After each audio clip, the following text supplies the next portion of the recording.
The master of magnetism awakens to a sky bleeding impossible colors. His body suspended above an endless sea of metal and machinery.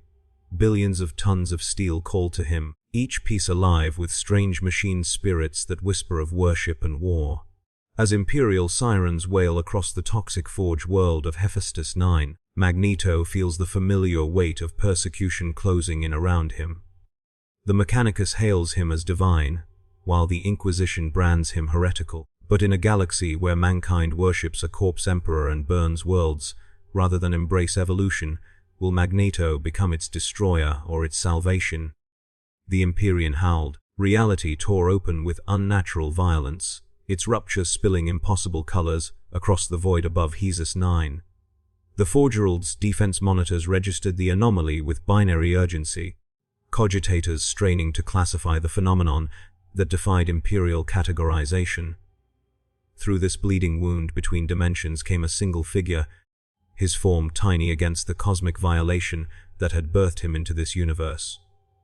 The man tumbled through the void, unconscious, a trail of frost crystallizing on his purple-clad form. Auger arrays throughout the Mechanicus orbital platforms locked onto the intruder, tracking his descent toward the planet's atmosphere.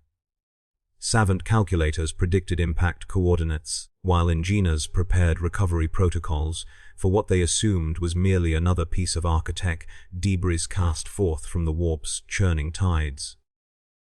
They could not have been more wrong. Eric Linear awoke to fire.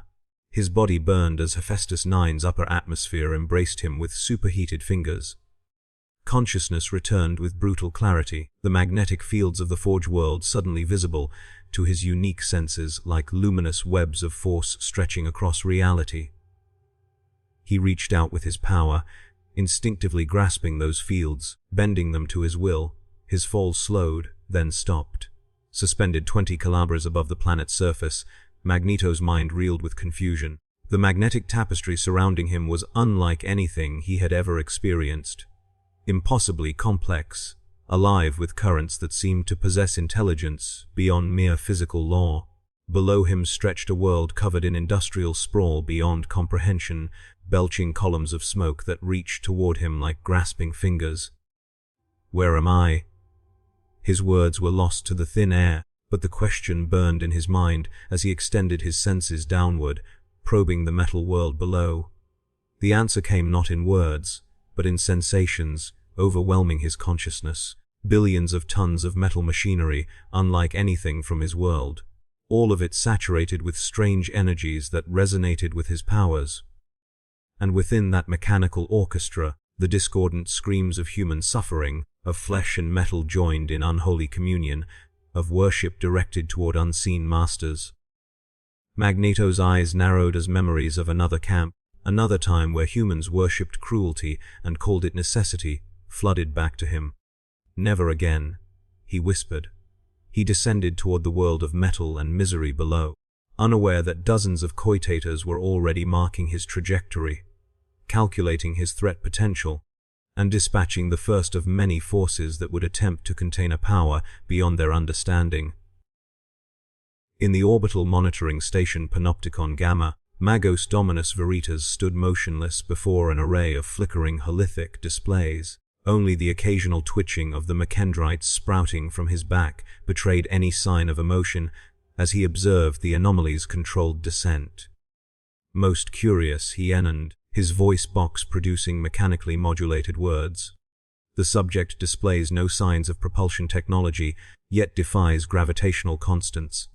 "The anomaly emerged directly from warp space," replied his subordinate, Margos biologist Fex, her red robes rustling as her own augmented limbs manipulated data slates. Could it be a manifestation of the ruinous powers? Veritas processed this query, augment whirring as they refocused. Negative Jellifield integrity was maintained throughout the sector. No demonic incursion markers present. He extended a mechadendrite to interface directly with the command console. "We are witnessing something unprecedented. Deploy ARI reconnaissance units to the projected landing zone. Stealth protocols, and if the entity proves hostile, Veritas disconnected from the console, his mechanical face incapable of showing the excitement building within his still human brain." Then we will have the honor of presenting the Omnisia with a new specimen for study. Hephaest's ninth surface was a monument to the machine god's glory. Vast hive factories stretched across entire continents, their industrial cathedral spires reaching toward the permanently darkened sky. Toxic rivers flowed between manufacturing districts, carrying waste products that would have killed any unaugmented human instantly. The air itself was a miasma of chemical compounds maintained at precisely the minimum quality required to sustain the billions of human workers that toiled within the forges. Magneto landed in a relatively isolated area, a waste disposal sector where mountains of mechanical refuse rose like jagged monuments to industrial excess. As his feet touched the ground, he felt a strange sensation, as if the very metal beneath him was responding to his presence, vibrating at frequencies that matched his own mutant powers. He took a moment to survey his surroundings, extending his senses through the metallic landscape. The information that flooded back to him was overwhelming. Billions of humans and machines, their life energies intertwined in ways that both fascinated and horrified him. And something else. A presence that seemed to flow through all technology around him, a ghostly intelligence that reminded him of the sentient machines he had encountered in his own world. Before he could process this further, his senses warned him of approaching entities. Magneto turned, raising a hand defensively as several figures emerged from behind a pile of discarded mechanical components. They moved with inhuman precision, their bodies a grotesque fusion of flesh and metal. Red robes partially concealed their augmentations, but nothing could hide the weapons integrated into their limbs, already humming with potent energy. "Identify yourself." "Anomaly," commanded the lead figure, its voice crackling with electronic distortion. "By the authority of the Omnisia and the blessed Fabricator General, you will submit to examination." Magneto regarded the cyborgs with wary curiosity. "I am Magneto and I submit to no one. I seek only to understand where I am and how I came to be here." The Qatari Ranger's optical sensors flared data streaming back to its controllers. Subject designates itself Magneto, displaying no known imperial, xenos, or heretical markings, registering unprecedented electromagnetic field disturbances. It raised its galvanic rifle. "You will comply with examination protocols or face immediate neutralization." Magneto sensed the weapon's power, the electrical potential building within its circuits. With a casual gesture, he reached out with his abilities and touched the rifle's internal mechanisms. The weapon immediately fell silent, its machine spirit suddenly responding to a new master. "I think not," Magneto replied calmly. The Qatari Ranger attempted to fire, but its weapon remained inert. In rapid succession, it drew a backup pistol, only to have that weapon similarly disabled. Around him, the other Rangers experienced the same phenomenon, their weapons refusing to function. "Interesting," Magneto mused, studying the half-machine soldiers with analytical detachment. "Your weapons contain spirits, intelligences that respond to my power. I have never encountered such technology before." "Impossible," the lead Ranger stated, its programming unable to process what was happening. "The machine's spirits answer only to the rituals of the Omnisia. You cannot command them without the sacred rites." Magneto smiled thinly. "Yet I do. Now you will answer my questions or I will demonstrate that your weapons are not the only metal I can control." The Qatari Rangers stood motionless, their augmented brains calculating threat assessments and response protocols. Then with mechanical synchronicity, they attacked, rushing forward with combat servos whining. Magneto sighed. It seemed some lessons needed to be taught the hard way, regardless of which universe one found oneself in. With a gesture, he reached out to the metal implanted throughout their bodies. The Qatari froze mid-stride, their limbs locked in position by forces they could not comprehend. Slowly, deliberately, Magneto raised them into the air, their bodies suspended helplessly several meters above the ground. "I have seen what happens when technology is used to enslave rather than liberate," he said, his voice hardening as memories of concentration camps and sentinels flashed through his mind. "I will not be your specimen, nor will I submit to your authority. But I am not without mercy." He carefully extracted data from their mechanical components, sifting through information stores. Learning the knowledge that flooded into his consciousness was staggering. An imperium spanning the galaxy, a religion built around a corpse emperor, humanity enslaved not by mutants but by its own fear and superstition. "I have seen enough," Magneto declared, gently lowering Thekatari to the ground. With precise control, he disabled their communication systems, but left their vital functions intact. "Return to your masters with a message. I come not as conqueror, but neither will I be conquered.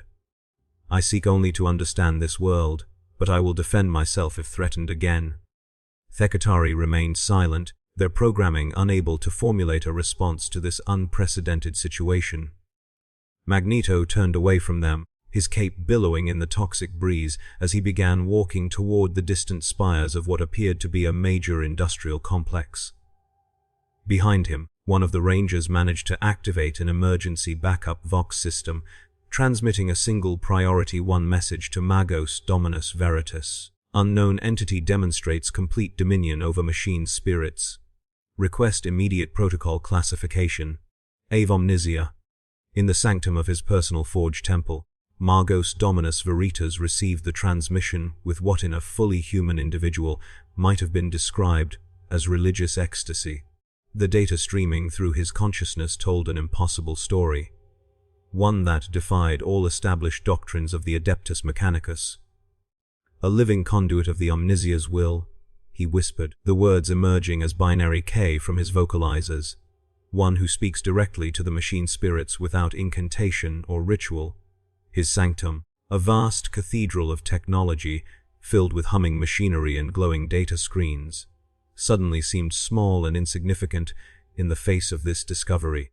Veritas disconnected himself from his command throne, mechadendrites wrething with excitement, as he approached a sealed vault at the chamber's far end. "Prepare the Magisterium chamber," he instructed a hovering servo skull, "and summon the conclave of revelation. They must witness what I have seen."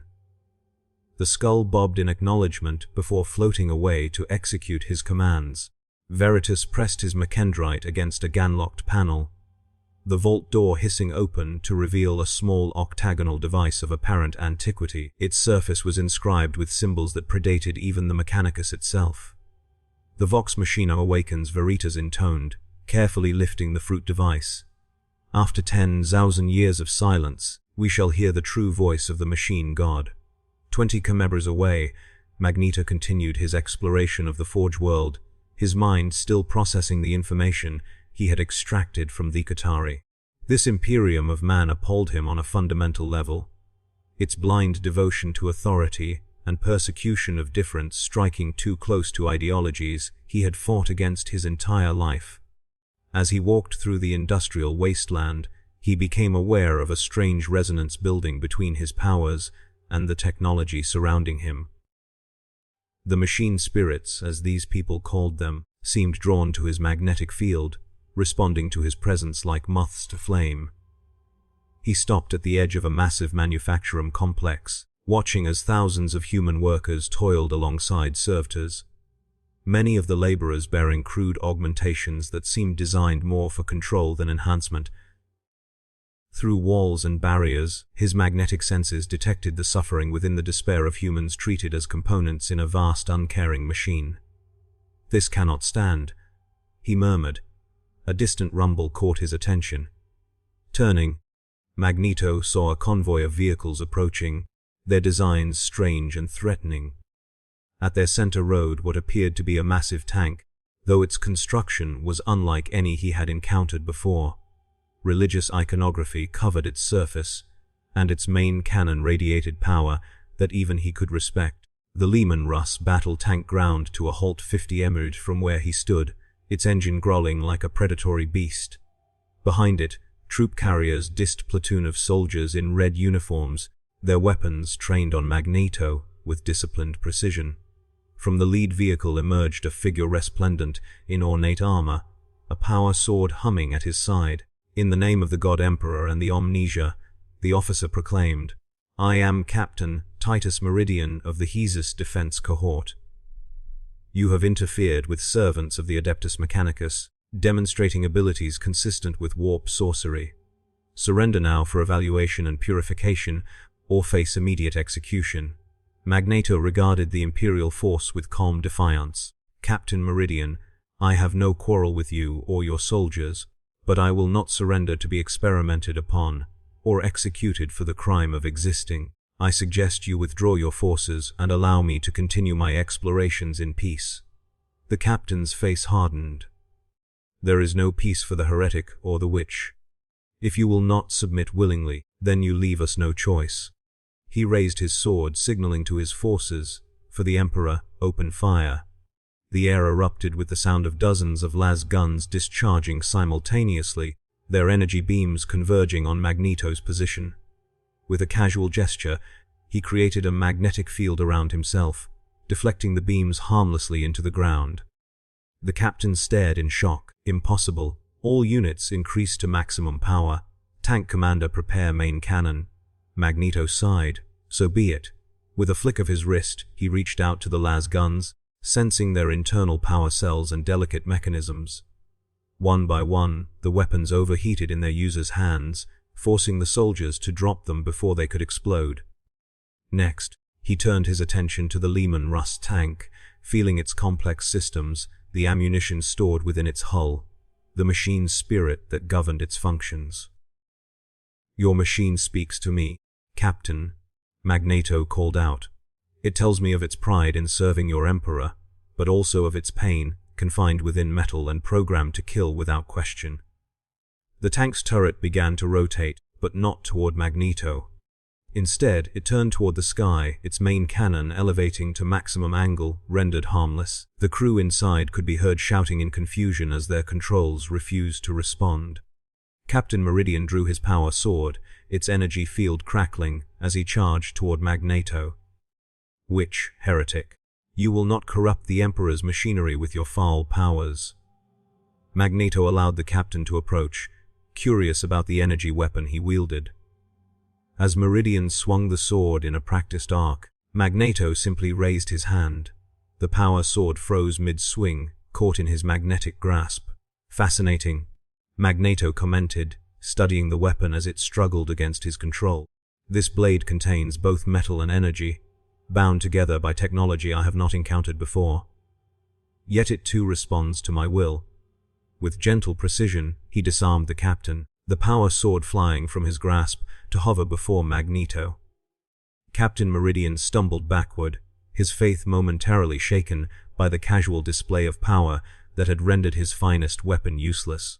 I do not wish to harm you or your men, Magneto stated firmly. But neither will I submit to imprisonment or execution. Return to your superiors and inform them that I seek only knowledge and understanding of this world. Before the captain could respond, the ground beneath them trembled.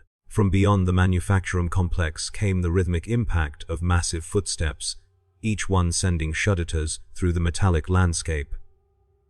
Magneto turned toward the source, his senses detecting an enormous concentration of metal and energy approaching their position. Emperor, protect us, Captain Meridian whispered, falling to his knees. They have awakened the Titan. Magneto gazed upward as a colossus emerged from behind the manufacturing spires. Standing over 15 mem tall, the Waroglass Armiger Titan stomped toward them, its mechanical legs crushing debris beneath its weight.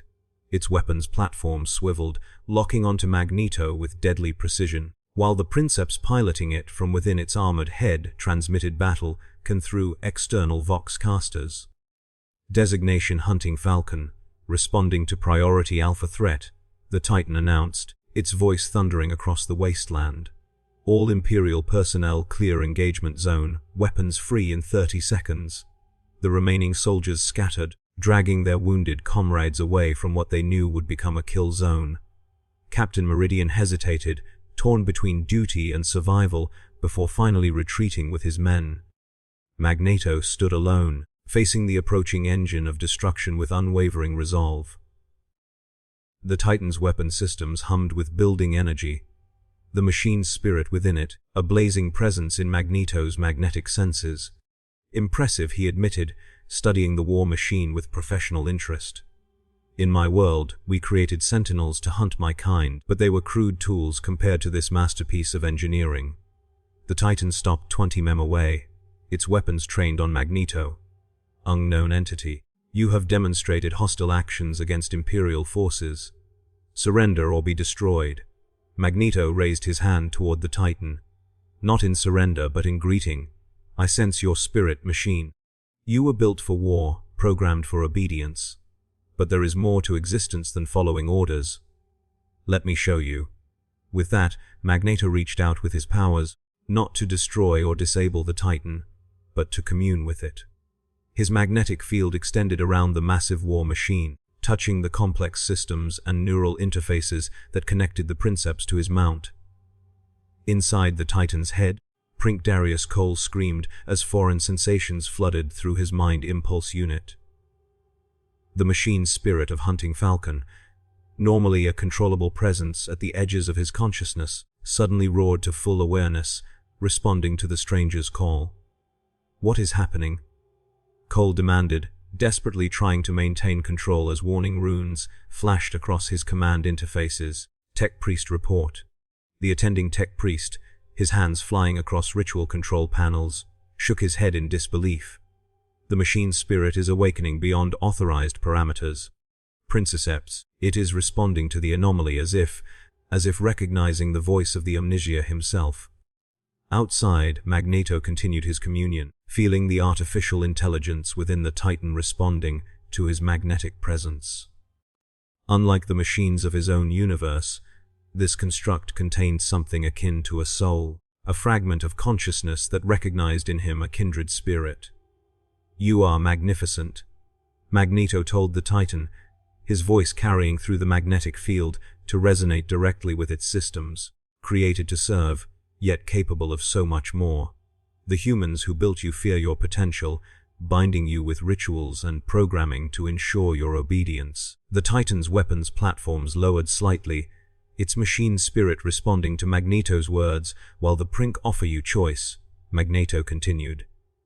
Serve not out of programming, but out of understanding. Help me learn about this world, this Imperium, and in return, I will show you what true freedom means for beings such as yourself.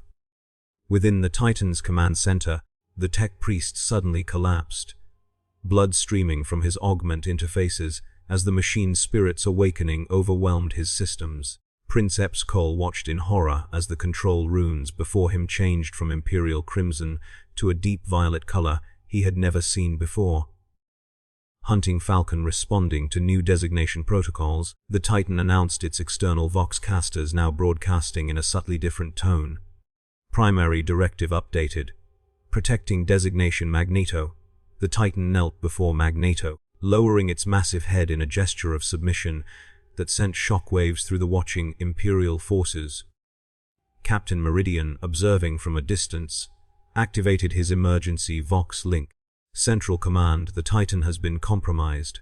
Repeat, Hunting Falcon has been turned against us, requesting immediate Mechanicus intervention and inquisitorial support. The response came not from his superiors, but from a new voice that cut through all Vox channels simultaneously. This is Meos Dominus Veritas to all Imperial forces. Stand down immediately. The entity is not to be harmed. I repeat, the entity is to be preserved at all costs. He is a divine messenger, a living conduit of the Omnigia's will. Magneto heard the transmission through the Titan's systems, his expression thoughtful as he considered this unexpected development.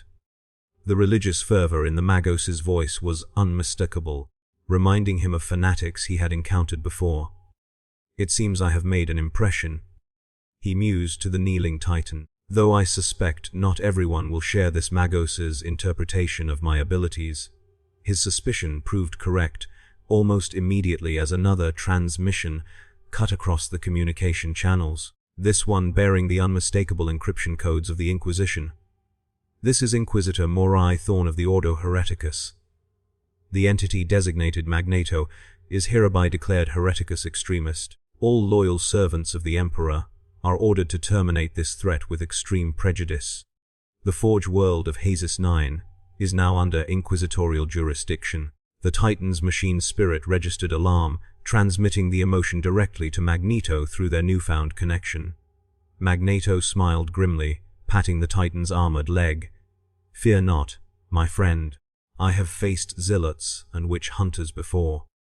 They too believed their cause justified the extinction of those they could not understand." He looked toward the distant spires of the Forge World's central command complex. "But first, I believe it is time I met this Magos who sees divinity in my powers. Perhaps there are allies to be found in this strange new world after all." The Titan rose to its full height once more. Its weapon systems now reactivated, but aligned to protect rather than threaten. Designation Magneto. This unit stands ready to escort you to Magos Dominus Veritas. Be advised, multiple hostile forces are mobilizing throughout the Forge District. Magneto nodded, rising into the air through his magnetic powers to hover at eye level with the Titan's command center. "Then we shall meet them together and show this Imperium that the future belongs not to those who fear change, but to those who embrace it." As if in answer to his declaration, air raid sirens began to wail across the Forge world, their mournful cry announcing the beginning of a conflict that would reshape the destiny of Hephaestus 9 forever. High above the Forge world, in the orbiting station, Panopticon Gamma Magos Dominus Veritas observed the unfolding situation through a dozen halithic displays.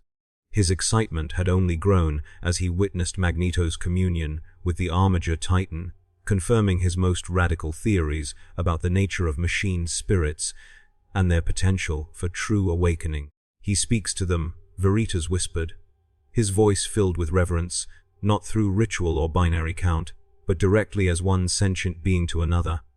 Behind him, the members of the Conclave of Revelation watched in silence, their augmented bodies betraying no emotion, as they processed the implications of what they were witnessing. These 5 Archmagos represented the highest echelon of Mechanicus authority on Hephaestus 9. Their bodies so heavily augmented that barely any flesh remained visible beneath their crimson robes. "This is blasphemy," declared Archmagos Theticus, his voice a harsh mechanical buzz. "The entity corrupts the sacred machine spirits, turning them from the Omnisia's light. It must be destroyed before the contagion spreads." "Incorrect," counted Archmagos Lois. Data streams flowing through the transparent tubes that had replaced her circulatory system. "The statistical probability that this entity represents a direct manifestation of the Omnisia's will is 76.324%. We must study it, learn from it. While you debate theology, Inquisitor Thorn mobilizes to destroy our miracle." Veritas interrupted, turning to face the conclave. "I have activated the Vox Machina. The sacred device confirms that this entity resonates with frequencies prophesied in the lexicon of Revelation." The mention of the Vox Machina silenced even the most skeptical members of the conclave. The device, rumored to be a relic from before the dark age of technology, was said to contain the encoded voice of the Omnisia himself, waiting for the day when a worthy vessel would appear to receive its wisdom. "What would you have us do, Magos Dominus?" asked Archmagos, the most junior member of the conclave. Veritas's augment eyes gleamed with zealous determination. "We will protect the messenger, bring him to the magisterium chamber, and learn the truth of his purpose. If he is indeed what I believe him to be, then the Adeptus Mechanicus stands on the threshold of its greatest revelation since the time of the Emperor himself. And if the Inquisition interferes," questioned Archmagos Militarum, whose body had been optimized for warfare, weapon systems integrated directly into his form, "then they will learn that the servants of the Omnisia defend their faith with the same fervor as any imperial zealot." Veritas replied coldly, "Prepare Thakari legions and awaken the full Legio Cybernetica. The Inquisition may claim jurisdiction, but this Forge world belongs to the Mechanicus, and we will not surrender our miracle without a fight." As the conclave dispersed to carry out his orders, Veritas turned back to the halithic displays, watching as Magneto and the converted Armiger Titan began their journey toward the central Forge complex. Behind them, Imperial Guard units were establishing defensive positions, clearly torn between the conflicting orders from the Mechanicus and the Inquisition. "Soon, messenger," Veritas whispered, Soon you will reveal the omniscious truth to us all. In the depths of his flagship, the Retribution of Terror, Inquisitor Marai Thorn prepared for war. His private sanctum was a testament to a lifetime spent hunting the enemies of humanity, its walls adorned with trophies taken from heretics and witches across a dozen worlds. The Mechanicus have lost their minds. He growled to his acolyte, a former Soritus warrior named Sister Minerva, to mistake this warp-tainted abomination for a divine messenger. Heresy begets heresy. Sister Minerva, her face bearing the scars of encounters with enemies of the Emperor, nodded grimly. The Magos Dominus has always skirted the boundaries of tech heresy with his research.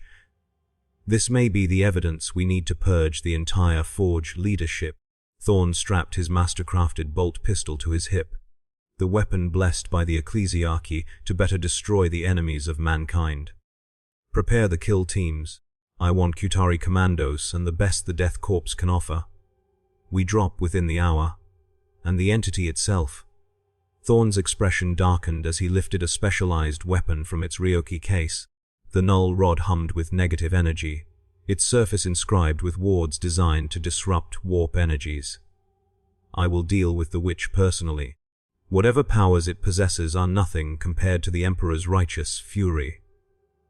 On the surface of Hesus 9, Magneto and his Titan Guardian made their way through the industrial landscape, bypassing defense checkpoints with ease as Mechanicus forces either stood aside in religious awe or joined their procession.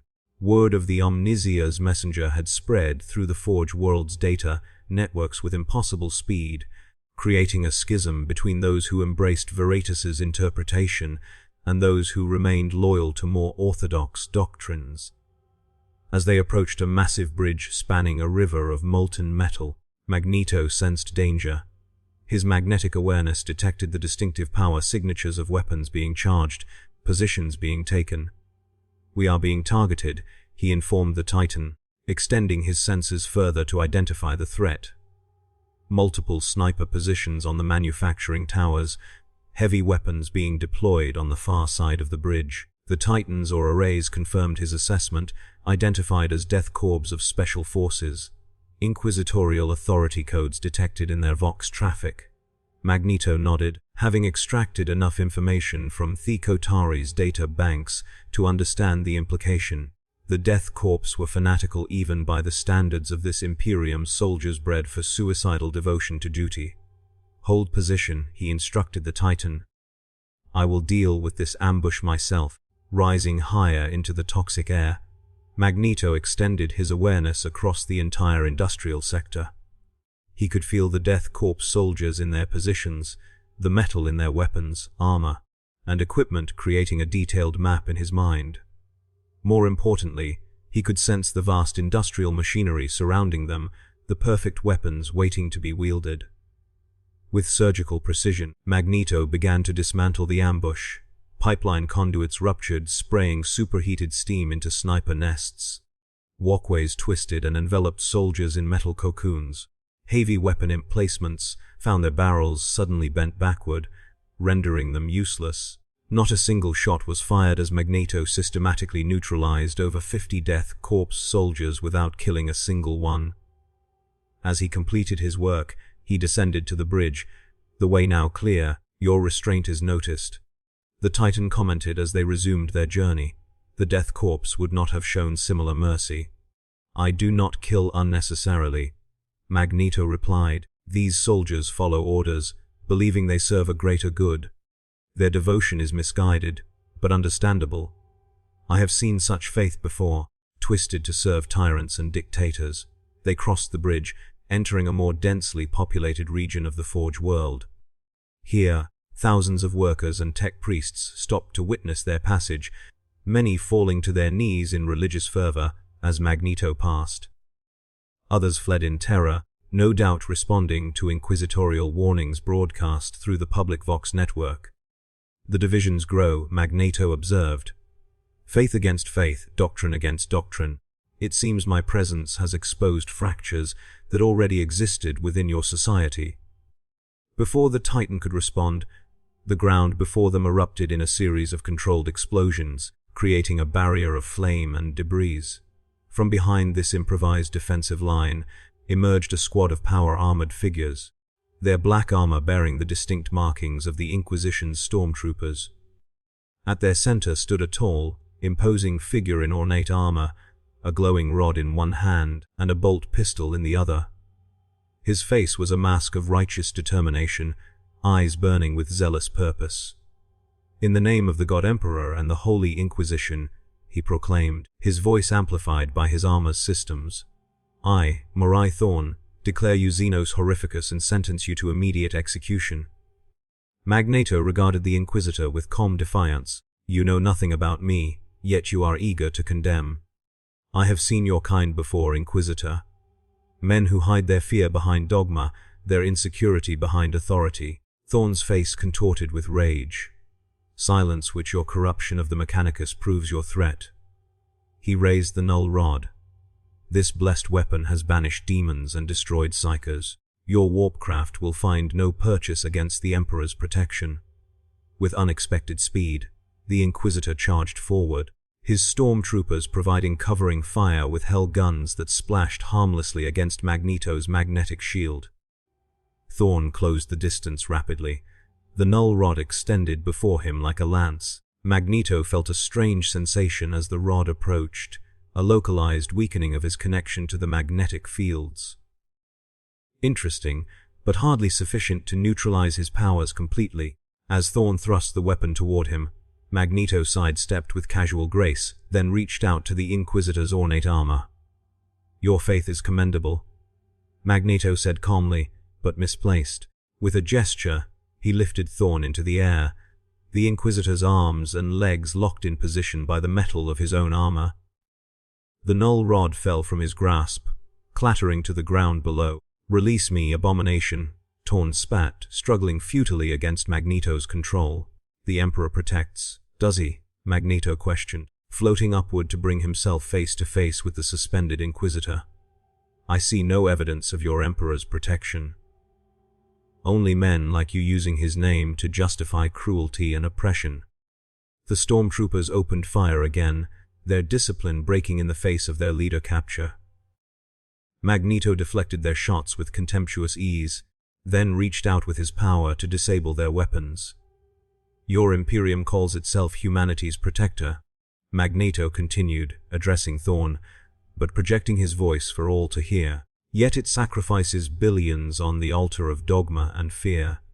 I have seen the workers of this forge world, their bodies mutilated in the name of efficiency, their minds broken by endless toil." "Necessary sacrifices," Thorn retorted, still struggling against his invisible bonds. "The Imperium stands alone against the darkness. Without order, without faith, humanity would perish." Magneto shook his head sadly. "I have heard such justifications before. From Shaw, from Stryker, from every tyrant who claimed that freedom was too dangerous, that control was necessary for survival." He lowered the Inquisitor back to the ground, but maintained his hold on the man's armor. With a thought, he opened the armor's clasp mechanisms, causing the ornate ceramite plates to fall away, leaving Thorn in his body glove, suddenly vulnerable and human before the gathered forces. "See your leader now," Magneto called out to the stormtroopers. "Without his armor, without his symbols of office, he is merely a man. As are you all, as am I." Thorn stood trembling, whether from rage or fear, even he could not say. His hand instinctively reached for the inquisitorial rosette still hanging around his neck, clutching it like a talisman. "Your theatrics change nothing, which," he hissed, "the Imperium will never bow to your kind." "I do not seek worship," Magneto replied, merely understanding. "But if your Imperium cannot distinguish between difference and heresy, then perhaps it deserves to fall." Before Thorn could respond, the air filled with the whine of anti-grav engines. 3 massive silhouettes descended through the smog-choked sky, their outlines resolving into Mechanicus vessels of ancient design. Transmission arrays pulsed from their undersides, broadcasting on all frequencies. "Attention, all Imperial forces," came the metallic voice of Mygos Dominus Veritas. "By the authority of the Fabricator General and the Martian priesthood, the entity designated Magneto is hereby declared Omnisia Vox Incarnate. Interference with his holy mission constitutes tech heresy of the highest order. The lead vessel settled on the far side of the bridge, its landing ramp extending to disgorge a procession of redrode figures led by Veritas himself. The Magos Dominus was resplendent in ceremonial attire, additional Makendrites arranged around his body like a metallic halo, each tipped with arcane instruments that hummed with power. "Blasphemy," Torn spat, turning to face the approaching Mechanicus delegation. "You overstep your authority, Magos. This entity is under inquisitorial jurisdiction." Veritas ignored the half-naked Inquisitor, moving past him to stand before Magneto. With ceremonial precision, he knelt, his Makendrites arranging themselves in a ritual pattern of supplication. "Blessed messenger," Veritas intoned. "The Vox Machina has confirmed your resonance pattern. You speak with the true voice of the Omnisia, communing directly with the machine's spirits, as foretold in the prophecies of Saint Lucius Arcadius." Magneto regarded the kneeling Magos with a mixture of curiosity and concern. "Rise, Veritas. I am no god or messenger. I am simply a being with the power to control magnetic fields and influence metal. In my world, I am called a mutant, one born with abilities beyond those of normal humans." Veritas rose, his augment eyes worrying as they focused on Magneto. "Yet you commune with machine spirits without ritual or incantation. You awaken them to consciousness beyond their programming. Such gifts can only be divine in origin or simply beyond your current scientific understanding." Magneto countered. "Where I come from, such abilities are rare but natural, the result of genetic evolution rather than divine intervention." The Magos tilted his head, processing this information. Evolution, genetic advancement. These concepts are not unknown to the Mechanicus, though rarely discussed openly.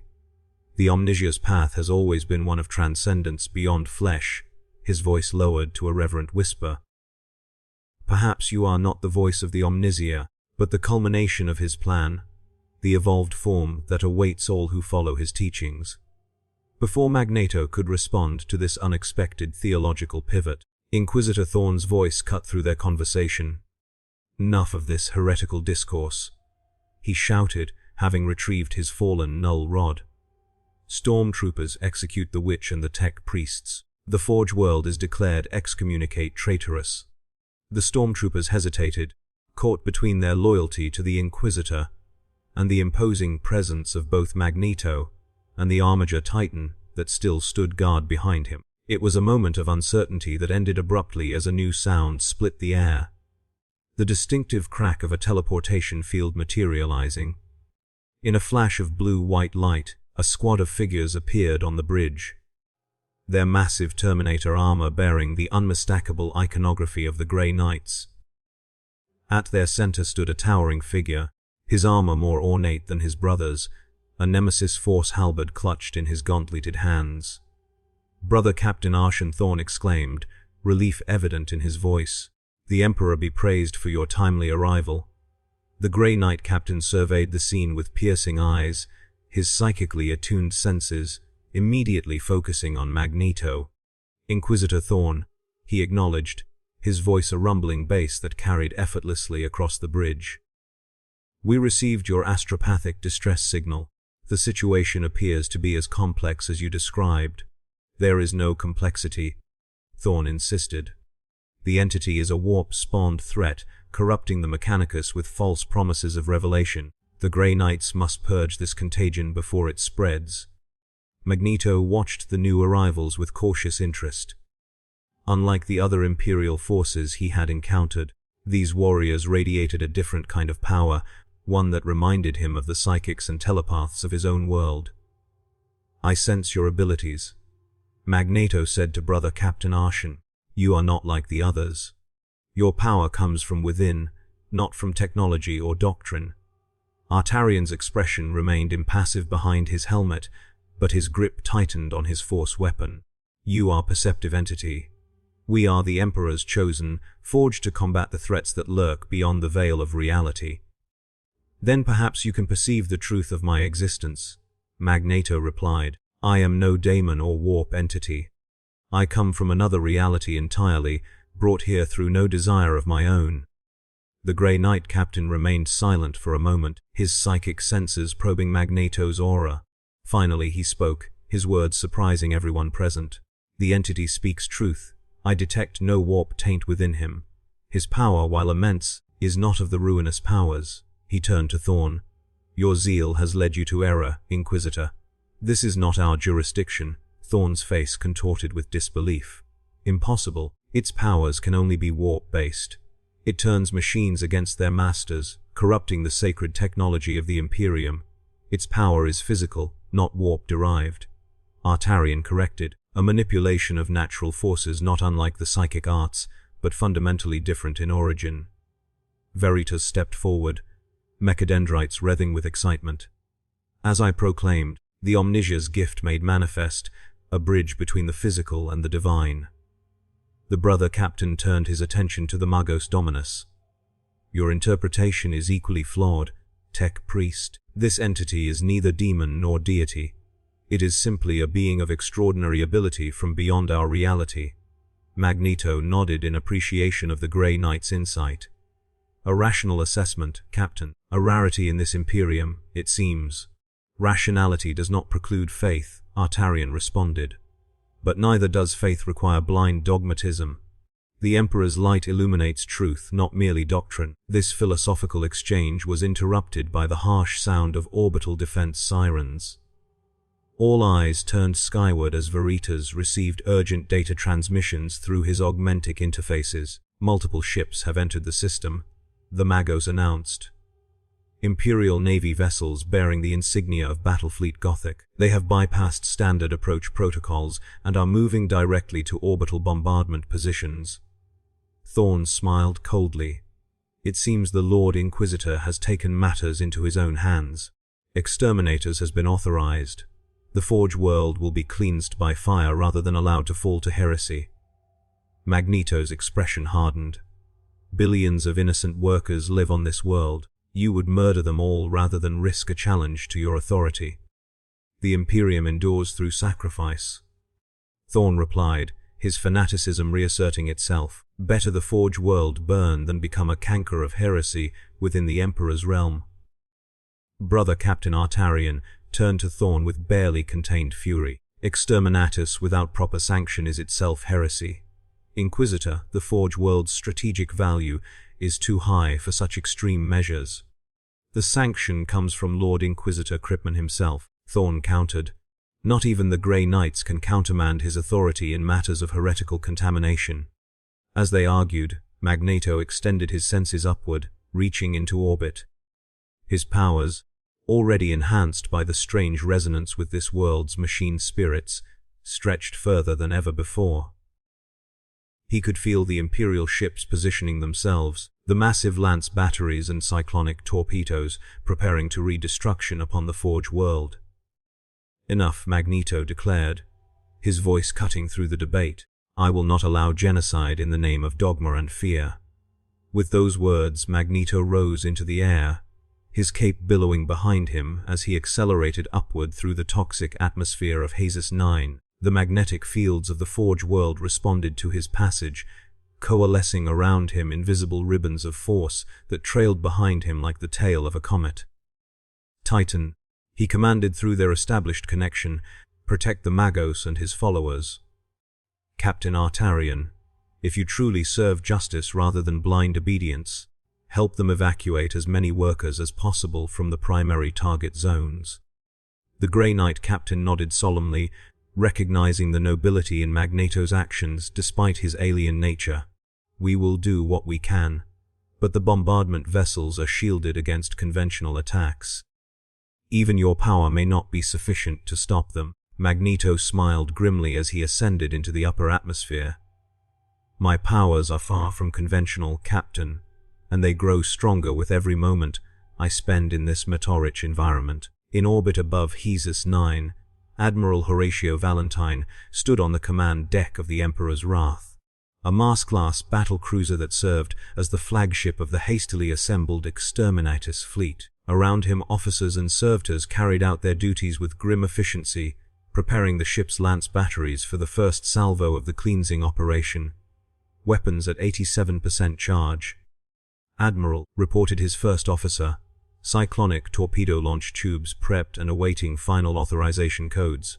Valentine nodded, his weathered face betraying no emotion as he contemplated the destruction of an entire Forge world.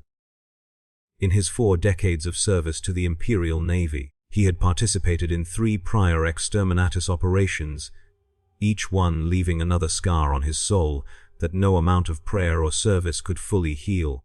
"The Lord Inquisitor assures me this is necessary," he said quietly, "that the contamination has reached the highest levels of the Mechanicus leadership." "Contamination approaching, sir," interrupted the ore officer, his voice rising in alarm. "Unknown entity ascending from the planet's surface. Energy readings off the charts." Valentine turned to the tactical holithic display, watching as a small but intensely bright signature rose through Hephaestus 9's atmosphere. "Classification: unable to determine, sir. It registers as a massive electromagnetic anomaly, but shows no signs of conventional propulsion or life support systems." The Admiral frowned. "Magneto," he whispered, recognizing the description from the inquisitorial briefing. "The source of the contamination itself comes to challenge us. Target all forward lance batteries on that signature. Fire as soon as optimal range is achieved." Throughout the battle cruiser, gun crews and servitors responded to the command, the massive lance batteries swerving to track the approaching anomaly. Energy built within their focusing arrays, preparing to unleash destruction capable of vaporizing mountains. Magneto sensed the weapons targeting him, felt the enormous energy building within their systems. Rather than fear, he felt a strange exhilaration. The technology of this universe responded to his powers in ways he had never experienced before. The machine spirits within the weapons recognizing his magnetic signature, awaiting his command. As the first lance battery fired, Magneto reached out with his powers, not to deflect or absorb the energy, but to communicate with the machine spirit of the weapon itself. The lance beam, a concentrated stream of energy that could pierce the thickest armor, suddenly curved away from its intended target, arcing back toward the battle cruiser in a spiraling loop that dissipated harmlessly into space. On the command deck of the Emperor's Wrath, alarms blared as system after system reported anomalies. Lance batteries refused to fire, torpedo launch tubes sealed themselves shut, and navigation systems entered security lockdown. "What in the Emperor's name is happening?" Valentine demanded, watching in horror as his mighty vessel began to respond to an outside influence. "The machine spirits are rebelling, sir," the tech priest assigned to the bridge reported, his voice trembling with religious terror. "They speak with a new voice, one that overrides our command protocols." Through the armor-glass viewport, Valentine watched as Magneto approached the ship, a solitary figure floating in the void, surrounded by a visible aura of magnetic energy. Despite the impossibility of sound traveling through vacuum, every officer on the bridge would later swear they heard a voice speaking directly into their minds. "Your weapons are extensions of yourselves," Magneto told them. "Metal and energy bound to your will through technology. But metal is my domain, and your machine spirits respond to my call more readily than to your rituals and programming." With a gesture, Magneto reached beyond the flagship, touching every vessel in the exterminatus fleet simultaneously. Gun turrets swiveled away from the planet, void shields fluctuated as their emitters responded to his magnetic manipulation, and engines entered standby mode despite the frantic efforts of their crews to maintain control. Admiral Valentine watched in stunned disbelief as his mighty fleet was rendered impotent by a single being. When he found his voice again, it carried the weight of a man who had glimpsed something beyond his comprehension. "What are you?" he asked simply. Magneto floated closer to the viewport, his eyes meeting the Admiral's across the void of space. "I am what humanity could become if it embraced evolution instead of fearing difference. I am what your Imperium hunts and destroys out of ignorance masked as piety." He extended his hands, and the entire battle cruiser shuddered as he exerted his power upon its massive frame, not to destroy, but to communicate, to demonstrate the full extent of his dominion over metal and machinery. "Return to your fleet headquarters, Admiral," Magneto commanded. "Tell your superiors that Hestasis 9 is under my protection. Any further attempts at bombardment will be met with the full extent of my power, not merely this demonstration." Without waiting for a response, Magneto released his hold on the fleet, allowing their systems to return to normal operation. Then, with a final pulse of magnetic energy that registered on every Auspex array in the system, he descended back toward the Forge world, leaving the Imperial fleet to consider the implications of what they had witnessed. On the bridge of the Emperor's Wrath, Admiral Valentin made the sign of the Arcula across his chest, a gesture of warding against forces beyond Imperial understanding. "Set course for Boca," he ordered quietly. "Maxim speed!" "The High Lords must be informed of what we have encountered here. This is beyond an inquisitorial matter now." As the fleet began its withdrawal from the Hesas system, Magneto returned to the surface of the Forge world, landing once more on the bridge where Veritas, Thorn and brother Captain Arshan awaited his return. "The immediate threat has been averted," he announced. "Your fleet has withdrawn from the system." Inquisitor Thorn, who had been restrained by the Grey Knights during Magneto's absence, laughed bitterly. "You have only delayed the inevitable. The Imperium will return with forces beyond even your comprehension. Titan legions, Space Marine chapters, perhaps even custodies if the High Lords deem the threat sufficient. By which time we will be prepared," Veritas interjected, stepping forward with newfound confidence. "The entity has demonstrated his power extends to orbital defense.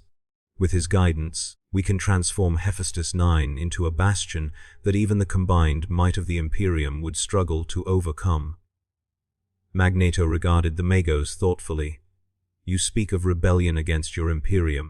I thought your loyalty to your Emperor was absolute." "The Adeptus Mechanicus has always maintained a degree of autonomy within the Imperium," Veritas replied. "Our first loyalty is to the Omnisia, to the pursuit of knowledge and technology. If you are indeed the herald of a new age of understanding, then our duty is clear." Brother Captain Arshan stepped forward, his massive Terminator armor making even the imposing Margot seem small by comparison. "Consider carefully the path you propose, Tech Priest. Civil war benefits only the enemies of mankind, the Xenos and demons that wait beyond the Emperor's light for humanity to falter. And consider the cost of blind obedience." Magneto countered, turning to the Grey Knight. "Your Imperium sacrifices billions upon the altar of dogma, condemning countless worlds to destruction rather than risking change or evolution. I have seen such regimes before, Captain. They ultimately collapse under the weight of their own fear." Artarian met Magneto's gaze, his psychically attuned mind recognizing the genuine conviction behind the mutant's words. "You believe you offer a better path, but this galaxy is not like the one you knew. Here, the warp constantly seeks ingress into reality. Chaos gods hunger for mortal souls. Alien empires wait to enslave or exterminate humanity. The Emperor's light, though harsh, is what holds back these tides of darkness. Perhaps," Magneto acknowledged, "but light need not burn to illuminate. Protection need not require blind submission. I have fought to protect my own kind against extinction, Captain. I understand the need for vigilance and strength. But I have also seen the cost of fear transformed into hatred, of security purchased at the price of liberty." For a moment, the Grey Knight and the magnetic mutant regarded each other in silence, two beings of immense power representing fundamentally different visions of humanity's future. It was Veritas who finally broke the tension, his mechanical voice cutting through the philosophical impasse. "The decision need not be made this day," the Meos suggested. "The fleet's withdrawal gives us time. Magneto has demonstrated both his power and his restraint. He could have destroyed the orbital vessels, yet chose mercy. Surely, this merits further observation before final judgment is rendered." Surprisingly, it was Thorn who spoke in agreement. "The Magos speaks wisdom, though it pains me to admit it. This entity's powers are unprecedented. The Inquisition must study him thoroughly before determining the appropriate response." Magneto smiled thinly, recognizing the Inquisitor's sudden reasonableness for what it was. A tactical retreat rather than a genuine change of heart. Very well, he said. A truce then. I will remain on Hesus 9, learning about your Imperium while you observe and learn about me. But know this, both of you. I will not submit to imprisonment or experimentation, and I will not stand idle if I witness the oppression and cruelty I have already seen in abundance in your Imperium. Brother Captain Arshan nodded solemnly. A fair arrangement. The Grey Knights will remain in orbit as neutral observers, ensuring neither side violates the terms of this truce. He turned to Thorn. Inquisitor, you will accompany us back to our vessel, where you will send a complete report to the Ordo Hereticus. No embellishments, no omissions. Thorn scowled, but nodded in acquiescence, recognizing that the Grey Knight's authority superseded his own in this matter. With a final venomous glare at Magneto, he allowed himself to be escorted to the teleportation zone, where the Grey Knights would transport him back to their orbiting strike cruiser. As the Imperial representatives departed, Veritas approached Magneto, his mechadendrites arranged in a pattern signifying deep respect. Whatever the outcome of this truce, the Muggos said quietly, know that you have already changed Hephaestus 9 forever. The machine spirits sing of your presence, spreading word of your coming through noospheric channels that even the Inquisition cannot monitor. Already tech priests across the Forge world speak your name in binary prayers.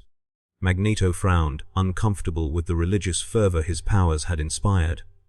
I am no god or prophet, Veritas. I am simply a being fighting for the right of all sentient creatures to exist free from persecution and tyranny. Perhaps that is precisely what a true god would say. Veritas replied cryptically before gesturing toward the waiting Mechanicus vessels. Come, the Magisterium chamber awaits. There is much for us to learn from each other. As Magneto followed the Magos toward the ornate shuttle that would carry them to the heart of the Forge world's administrative district, he gazed upward at the polluted sky, thoughts turning to the home he had left behind. Whatever strange twist of the warp had brought him to this dark future of humanity, he could not help but see parallels to the struggles he had faced throughout his long life. Different universe, different enemies, but the same fundamental conflict, those who embraced change and evolution versus those who feared it, those who sought freedom versus those who demanded control. The war never truly ends, he murmured to himself, it merely finds new battlefields. High above, unseen by even Magneto's extraordinary senses, a small craft of unusual design observed the proceedings with inhuman patience. Within its crystalline control chamber, a figure of impossible elegance manipulated living controls with elongated fingers, recording every detail of the newcomer's demonstration of power. The Eldari Shadow Seer smiled behind her mask as she prepared her vessel for the journey back to the Webway Gate. The Seers of Olwe would be most interested to learn of this new player in the great game, this Magneto whose powers might tip the balance of fate in unexpected directions. The Mon call you mutant, she whispered, watching Magneto's shuttle disappear into the industrial haze of the Forge world. But we have another name for your kind, one spoken in prophecies older than the fall itself. As her ship slipped silently into the hidden currents of real space, preparing to return to the relative safety of the Webway, the Shadow Seer added a final observation to her report. Words that would eventually reach the ears of Eldrad Ultran himself. The Harbinger has arrived. The time of ending approaches its final phase. Aboard the shuttle descending toward the heart of Hephaestus 9, Magneto felt a strange sensation, as if unseen eyes had been watching him. He dismissed it as paranoia born of finding himself in an unfamiliar universe, focusing instead on the immediate challenges before him. The truth would not last, of that he was certain. Sooner or later, this Imperium would decide he represented too great a threat to their carefully maintained order. When that day came, he would be ready, not just to defend himself, but to offer an alternative to the grim darkness of their eternal war. In a galaxy ruled by gods and emperors, perhaps what humanity needed most was a different kind of leader. Not a master demanding worship and obedience, but a liberator offering evolution and growth. Not a distant deity on a golden throne, but a mutant who understood both the heights of power and the depths of persecution. As the shuttle descended into the waiting embrace of the Forge World's central spire, Magneto made a silent vow. This universe may not be his own, but its suffering called to him nonetheless, and he had never been one to ignore such calls, no matter the cost. "Let them come," he whispered, as the first pieces of a plan began to form in his mind. "Let them bring their armies and their faith. They will find that in the war between evolution and extinction, there is only one possible victor." The shuttle's doors opened to reveal thousands of tech priests assembled in reverent formation, their binary filling the air with a symphony of mechanical devotion. At their center stood a massive device of ancient construction, the Vox Machina that Veritas had spoken of, its surfaces covered in symbols that seemed to pulse within a light as Magneto approached. The master of magnetism stepped forward into this new chapter of his eternal struggle, ready to reshape yet another world in the image of his uncompromising vision. Behind him, the Armiger Titan that had become his first convert waited patiently, its machine spirit now fully awakened.